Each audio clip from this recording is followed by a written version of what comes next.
KP Vivekananda గారు మీరు ఒక్కరు మాట్లాడండి.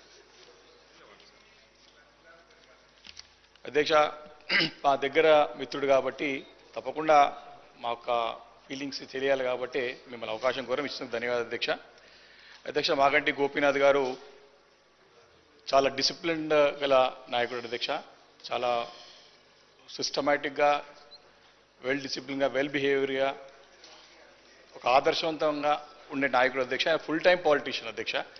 వారు చిన్న వయసు నుంచి కూడా వారికి అవకాశం లభించిన, అంటే వారికి రాజకీయంగా యాక్టివ్గా ఉన్నా, వారికి పోటీ చేసే అవకాశం లభించకున్నా మరి గత 2-3 దశాబ్దాల వరకు వెయిట్ చేసి 2014లో వారికి అవకాశం వచ్చింది అధ్యక్ష. అంటే దాన్ని బట్టే మనం అర్థం చేసుకోవచ్చు వారికి ఎంత నిబద్ధత ఉందో ప్రజాసేవ చేయాలనే ఉద్దేశం పైన. అంటే వారు కమిటెడ్గా ఫుల్ టైం పాలిటీషియన్గా మనం చూస్తూ ఉన్నాం. చాలామంది ఫుల్ టైం పాలిటీషియన్స్ అరుదైనటువంటి తరుణంలో మరి 1983కి వెళ్ళి స్టార్ట్ అయ్యి 2014 వరకు కూడా వారికి అవకాశం వచ్చే వరకు కూడా వారు ఓపికతో ఉన్నారంటే వారికి రాజకీయాల పట్ల, రాజకీయాల ద్వారా ప్రజలకు సేవ చేయాలనేటువంటి ఒక ఉద్దేశాన్ని స్పష్టంగా మనం అర్థం చేసుకోవద్దు అధ్యక్ష.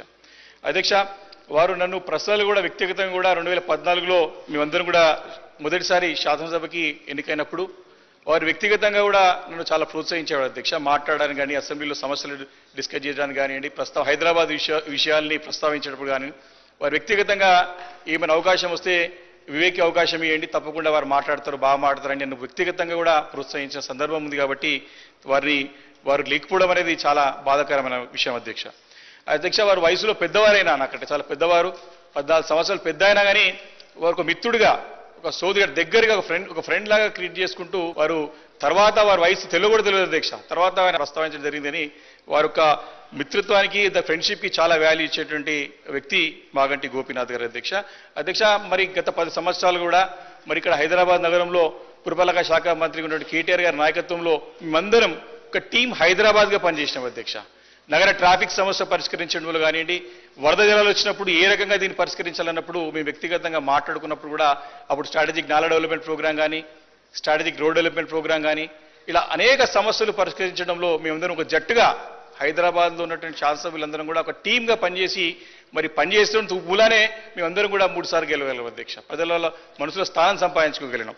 కాబట్టి గోపీనాథ్ గారు ఆ రకంగా మమ్మల్ని ప్రత్యక్షంగా ప్రోత్సహించి ముందు నడిపించినటువంటి నాయకుడు అధ్యక్ష. అదేవిధంగా హైదరాబాద్ నగర అభివృద్ధిలో తప్పకుండా తనదైన పాత్ర పోషించడంలో ఎలాంటి సందేహం లేదు అధ్యక్ష. వ్యక్తిగతంగా కూడా వారు సొంత ఖర్చులతో, చాలా ఆశ్చర్యంగా లేదు అధ్యక్ష, వారు మెంబర్షిప్ ప్రోగ్రామ్ అయినప్పుడు కానివ్వండి, బూత్ కమిటీస్ ఇచ్చినప్పుడు కానివ్వండి, with in matter of days, అంటే కపుల్ ఆఫ్ 2-3 రోజుల్లో కమిటీస్ పూర్తి చేసేవాడు అధ్యక్ష. మేము వారితో నేర్చుకున్నాం ఏ రకంగా చేస్తావు గోపనాథ్. తర్వాత వెల్ డిసిప్లిన్, సిస్టమేటిక్ అంతా కూడా వారు ఇప్పుడు కూడా పోయిన అధ్యక్ష. వారు ప్రబోధించిన తర్వాత కూడా మేము మనం వెళ్ళి కాన్స్టిట్యున్సీలో డివిజన్లో మాట్లాడితే ఎక్కడికక్కడ వారి committee members to the point అనేది అధ్యక్ష. అంటే ఏ రకమైనటువంటి మరి ఫోకస్డ్గా, నిబద్ధతగా ఉన్నాడని దాన్ని బట్టి మనం అర్థం చేసుకోవద్దు అధ్యక్ష. కాబట్టి సొంతంగా కూడా తన నమ్ముకున్న వాళ్ళకి, తన కార్యకర్తలకి, తన అభిమానులకి సొంత ఖర్చుతో కూడా వారిని ఆదుకొని వారికి ముందు నడిపించుంటే నాయకుడు అధ్యక్ష. సరే, గ్రామీణ వాతావరణం 2 లక్షల ఓటర్లు ఉంటే ప్రాతినిధ్యం వహించడం వేరు, కానీ ఇక్కడ 4 లక్షలు 5 లక్షల నియోజకవర్గాల్లో మరి అందరూ కూడా ఒక తాటిపై నడిపించడం అనేది చాలా కత్తి మీద సాము లాంటిది. అలాంటిది వారు నియోజకవర్గంలో జూబ్లీహిల్స్లో 3 సార్లు శాసనసభ్యుడిగా గెలవడమే కాకుండా ప్రజల మనసులో స్థానం సంపాదించుకున్న నాయకుడు మాగంటి గోపీనాథ్ గారి రోజు మా మధ్యలో లేరంటే మాకు చాలా అంటే చాలా బాధ అనిపిస్తుంది అధ్యక్ష.